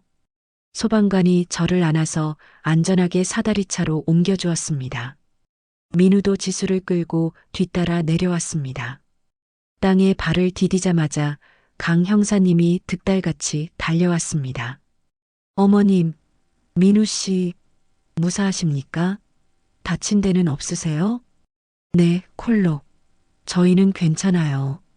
살았어요. 저는 연신 기침을 토해내며 가슴을 쓸어내렸습니다. 그 독한 여자는요? 최지수는 어디 있습니까? 저기 짐짝처럼 실려 내려오네요. 민우가 턱짓으로 사다리차를 가리켰습니다. 경찰 특공대원들이 묶여있는 지수를 끌고 내려와 바닥에 패대기 쳤습니다. 지수의 얼굴과 팔은 그을음과 화상으로 엉망진창이 되어 있었습니다. 으악, 아파, 너무 아파. 나 좀 살려줘. 지수가 고통스러운지 짐승처럼 울부짖었습니다. 최지수, 현주 건조물 방화 및 존속살해 미수 혐의로 현행범 체포한다. 강 형사님이 지수의 손목에 차가운 수갑을 채웠습니다. 억울해. 이거 나는 억울하다고. 저 사람들이 먼저 그랬어. 지수가 끝까지 발악하며 고래고래 소리를 질렀지만 들어주는 사람은 아무도 없었습니다. 구급대원들이 지수를 들것에 실어 구급차에 태웠습니다. 이번에는 도망치지 못하게 경찰들이 양옆에 딱 붙어 탔습니다. 화많은 소방관들의 물대포에 기세가 꺾여 사그라들었습니다. 하지만 우리 집은 이미 시커멓게 타버려 절반은 제가 되어버렸더군요. 저는 뼈대만 남은 집을 멍하니 바라보았습니다. 평생 모은 돈으로 장만한 집이 적골이 되니 가슴이 미어지는 것 같았습니다. 엄마, 민우가 다가와 제 축 처진 어깨를 감싸 안았습니다. 괜찮아, 엄마. 집이야 다시 지으면 되지. 우리 목숨 붙어 있으면 된 거야. 그래, 내 말이 맞다. 사람이 중하지 집이 대수냐. 저는 민우를 와락 끌어안았습니다. 그제야 참았던 눈물이 왈칵 쏟아졌습니다. 지긋지긋하게 내리던 비도 그치고 먹구름 사이로 희미하게 빛이 보이기 시작했습니다. 어느새 새벽이 밝아오고 있었습니다. 엄마, 어디 다친 데는 없어? 머리는 괜찮아? 응, 나는 멀쩡하다. 너는? 다리는 괜찮니? 아까 넘어졌잖아. 나도 괜찮아. 엄마가 지켜줬잖아. 민우가 그을음 묻은 얼굴로 하얗게 웃어 보였습니다. 저희 모자는 시커멓게 그을린 아파트 화단에 주저앉았습니다. 서로의 살아있는 얼굴을 확인하며 깊은 안도의 한숨을 내쉬었습니다. 정말 무서워서 죽는 줄 알았어. 네가 잘못되는 줄 알고. 나도 무서웠어. 엄마가 다칠까봐 심장이 멎는 줄 알았어. 너도 참 엄마는 늙어서 괜찮은데 왜 네 몸을 던져? 저는 민우의 거친 손을 두 손으로 꼭 잡고 비볐습니다. 근데 엄마 아까 진짜 대단하더라. 어디서 그런 힘이 나와서 프라이팬을 휘둘렀어? 어쩔 수 없었지. 쥐도 구석에 몰리면 고양이를 문다는데 내 아들을 죽이려는데 눈에 뵈는 게 있겠니? 고마워, 엄마. 엄마 덕분에 살았어. 무슨 소리냐? 애미가 자식 지키는 건 당연한 거지. 그때 강 형사님이 우리에게 다가왔습니다. 어머님, 민우 씨. 일단 병원부터 가셔야겠습니다. 연기를 너무 많이 마시셨어요. 괜찮아요. 우리 진짜 괜찮습니다. 멀쩡해요. 그래도 검진은 꼭 받으셔야 합니다. 후유증이 있을 수 있어요. 강 형사님이 손짓으로 대기하고 있던 구급차를 불렀습니다. 형사님, 지수 그 여자는 어떻게 됩니까? 이번에도 빠져나가는 건 아니죠? 민우가 걱정스러운 눈빛으로 물었습니다. 걱정 붙들어 매십시오. 이번엔 절대 못 빠져나갑니다. 방화의 살인 미수까지 게다가 도주까지 했으니 콩밥 좀 오래 먹을 겁니다. 정말 다행이네요. 이제야 발 뻗고 자겠어요. 어머님, 이제 정말 모든 게 끝났습니다. 안심하고 푹 쉬세요. 강 형사님이 듬직하게 웃어 보였습니다. 저는 다시 한번 까맣게 타버린 집을 올려다봤습니다. 속이 쓰리기도 했지만 한편으로는 10년 묵은 체증이 내려간 듯 시원했습니다. 지수와의 지긋지긋한 악연이 저 불길과 함께 완전히 타서 없어진 느낌이었습니다. 엄마 가자. 병원 가서 치료받고 따뜻한 밥 먹고 푹 쉬자. 그래, 그러자. 이제 좋은 일만 있겠지. 저는 민우의 부축을 받으며 자리에서 일어났습니다. 동쪽 하늘이 붉게 물들며 찬란한 아침 해가 떠오르고 있었습니다. 마치 우리 모자의 새로운 인생을 축복해 주는 것 같았습니다. 구급차에 오르면서 저는 마지막으로 뒤를 돌아봤습니다. 흉물스럽게 변한 집이 보였지만 더 이상 두렵거나 슬프지 않았습니다. 죽은 줄 알았던 내 아들 민우가 살아서 이렇게 제 옆을 든든하게 지키고 있으니까요. 그것 하나만으로 저는 세상을 다 가진 것 같았습니다. 엄마, 무슨 생각을 그렇게 골똘히 해? 아무 생각도 안 한다. 그냥 네가 내 옆에 있어서 너무 좋아서 그런다. 나도 그래, 엄마. 나도 엄마가 있어서 너무 좋아. 민우가 제 손을 으스러지도록 꽉 쥐었습니다.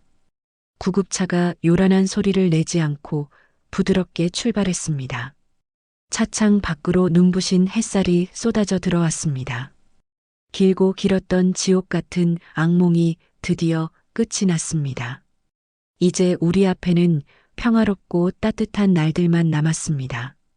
저는 눈을 감고 깊게 숨을 들이마셨습니다. 매캐한 연기 냄새는 사라지고 살아있다는 달콤한 공기만이 폐부 깊숙이 들어왔습니다. 엄마, 병원 도착할 때까지 눈 좀 붙여. 도착하면 깨워줄게. 그래, 고맙다 내 새끼. 우리 아들뿐이네. 저는 민우의 넓은 어깨에 머리를 기댔습니다. 따뜻하고 단단한 아들의 체온이 느껴졌습니다. 이제 정말 모든 게 끝났습니다. 그 어떤 시련도, 그 어떤 악연도 이제는 우리를 갈라놓지 못할 것입니다. 우리는 다시 시작할 것입니다. 사랑하는 아들과 함께 저 떠오르는 태양처럼 힘차게 말입니다. 어느덧 계절이 바뀌고 해가 바뀌어 1년이라는 시간이 흘렀습니다. 지옥 같았던 시간들을 뒤로하고 드디어 마지막 판결이 나는 날이었습니다. 법정 문턱을 넘는데 다리가 어찌나 후들거리는지 걸음을 떼기가 힘들더군요. 엄마, 괜찮아? 심호흡 좀 해. 민우가 제 차가운 손을 따뜻하게 꽉 잡아주었습니다. 놀랍게도 민우는 이제 지팡이 하나 없이 두 다리로 꼿꼿하게 서 있었습니다. 그래, 엄마는 괜찮다.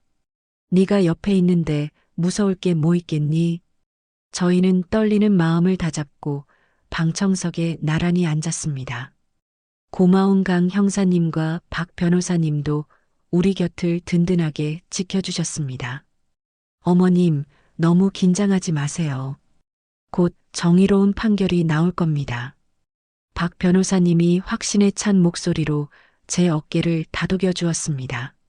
잠시 후 엄숙한 표정의 판사님이 들어오고 장내에 있던 사람들이 모두 기립했습니다. 피고인 최지수, 앞으로 나오세요. 판사님의 낮고 굵은 목소리가 법정을 울렸습니다. 수의를 입고 피고인석에 앉아있던 지수가 천천히 몸을 일으켰습니다. 1년 전 도끼가 뚝뚝 떨어지던 모습은 온데간데 없고 뼈만 앙상하게 남은 수척한 몰골이더군요. 주문. 피고인 최지수에게 징역 25년을 선고한다. 판사님이 판결문을 읽어 내려갔습니다. 마치 벼락이 치는 듯한 단호한 목소리였습니다. 10년 묵은 체증이 한꺼번에 뚫리는 것 같아 눈시울이 뜨거워졌습니다.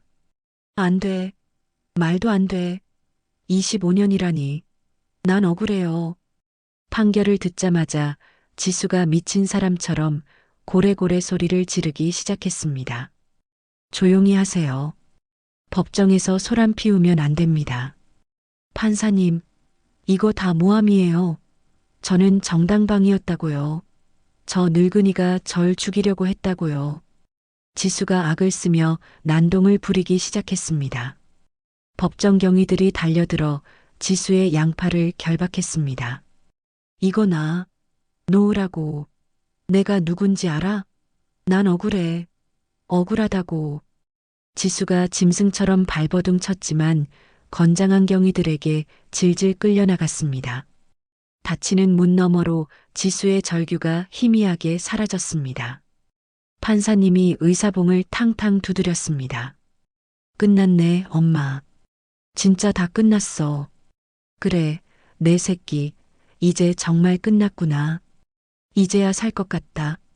저희는 서로를 부축하며 법정을 빠져나왔습니다.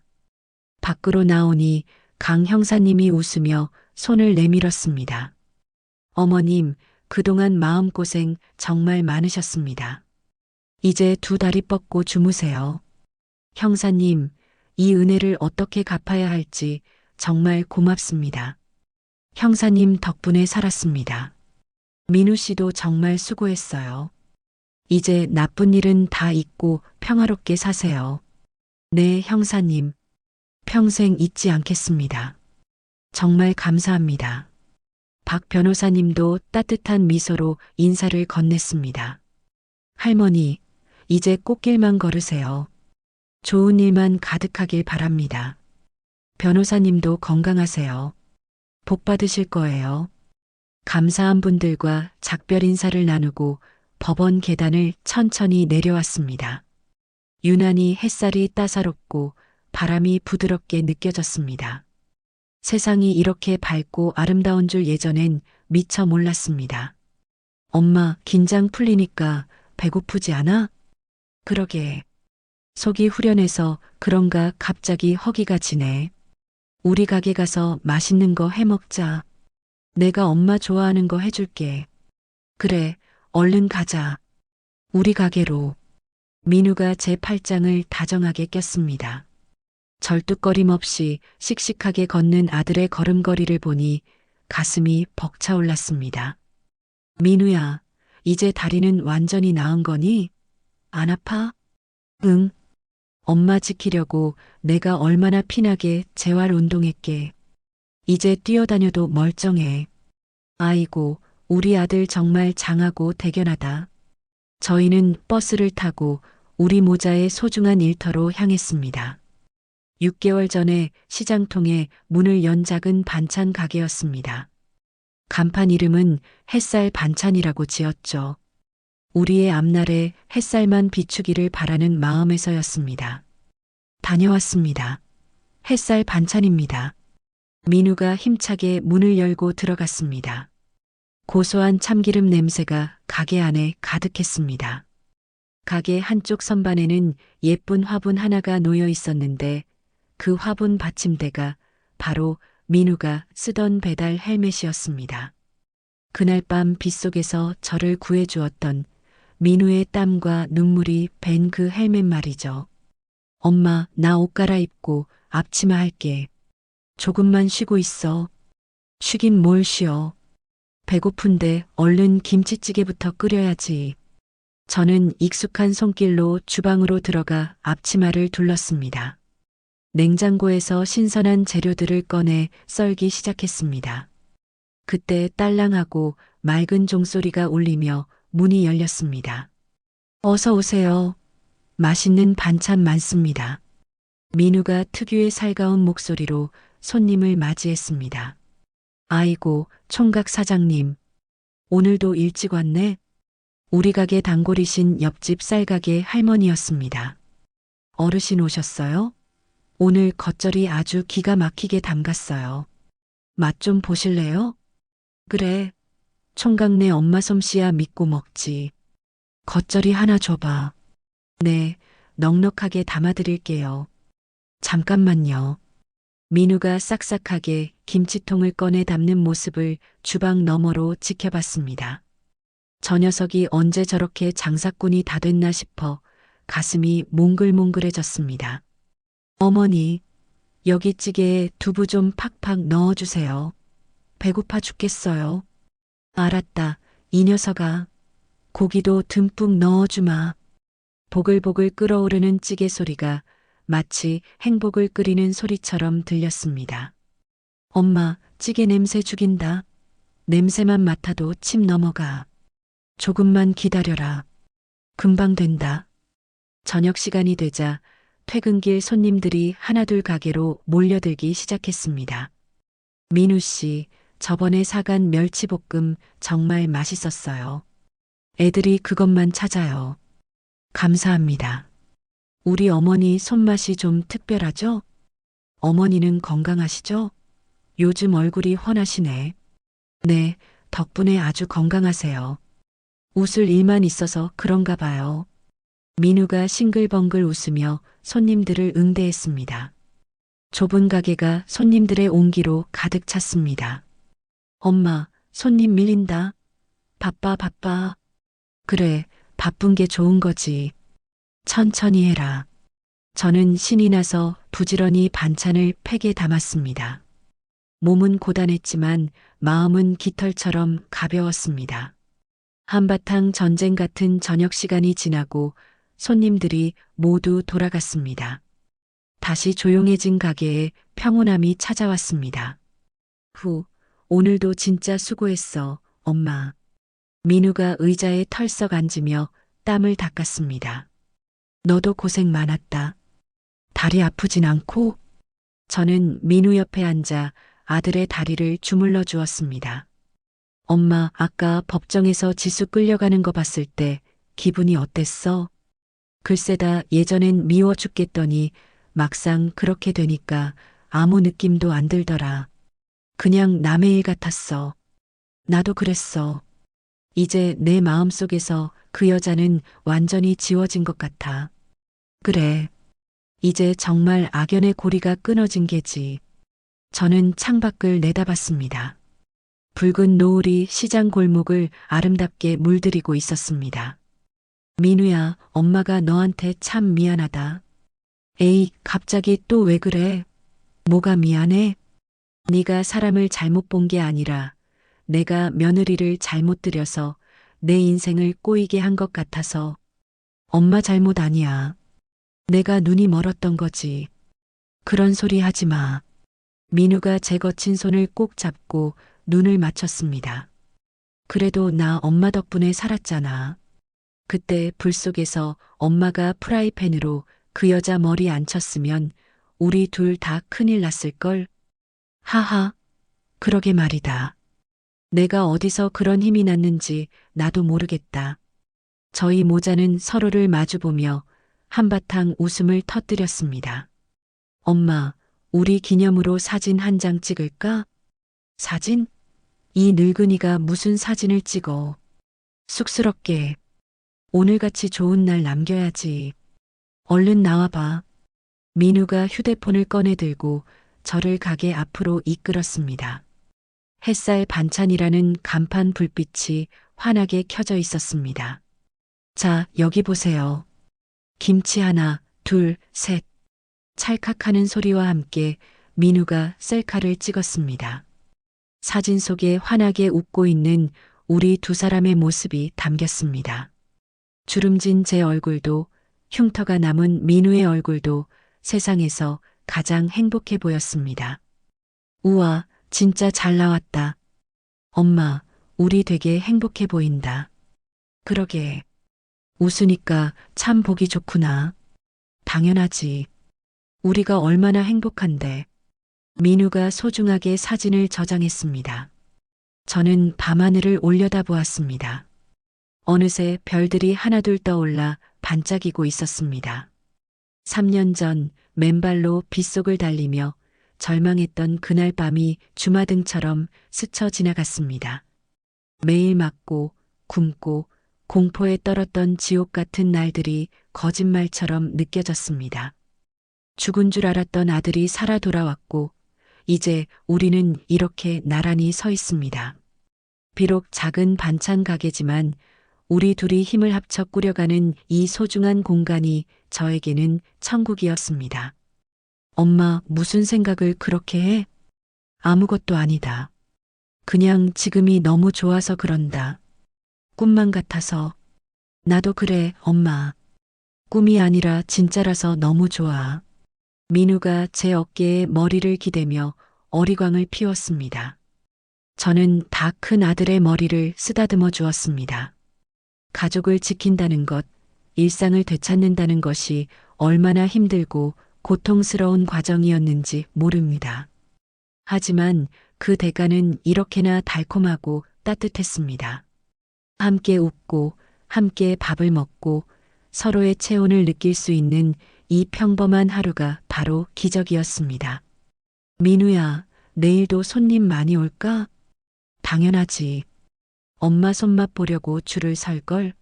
내일은 재료 더 많이 준비해야 돼. 호호, 우리 아들 말하는 것 좀 봐라. 알았다. 더 많이 하자. 그럼 우리 부자 돼서 더 큰 집으로 이사 가야지. 저희는 다시 가게 안으로 들어가 불을 끄고 문을 단단히 잠갔습니다. 하루를 마감하는 셔터 소리가 경쾌하게 울렸습니다. 엄마, 이제 집에 가자. 푹 자야 내일 또 장사하지. 그래, 가자. 내 새끼. 새로 얻은 집은 비록 작고 낡았지만 우리 모자에 온기로 가득한 따뜻한 보금자리였습니다. 저는 민우의 손을 꼭 잡고 가로등 불빛이 비치는 골목길을 걸어갔습니다. 제 그림자와 민우의 그림자가 하나로 겹쳐 길게 늘어졌습니다. 저는 이제 더 이상 두렵지도 외롭지도 않습니다. 든든한 내 아들 민우가 바로 옆에 있으니까요. 우리의 진짜 이야기는, 우리의 새로운 시작은 바로 지금부터입니다. 내일도 우리에게는 눈부신 햇살이 가득 비칠 테니까요. 여러분, 제 이야기를 끝까지 들어주셔서 정말 고맙습니다. 살다 보면 견딜 수 없을 것 같은 순간이 찾아오기도 하지만 포기하지 않으면 반드시 길이 보인다는 걸 배웠어요. 가족을 지키기 위해서라면 어떤 두려움도 이겨낼 수 있더라고요. 이제 저와 민우는 살아있다는 것만으로 매일매일 감사하며 살고 있답니다. 이야기를 끝까지 들어주신 분이 계시다면 잘 들었다고 댓글 하나만 남겨주세요. 감사합니다.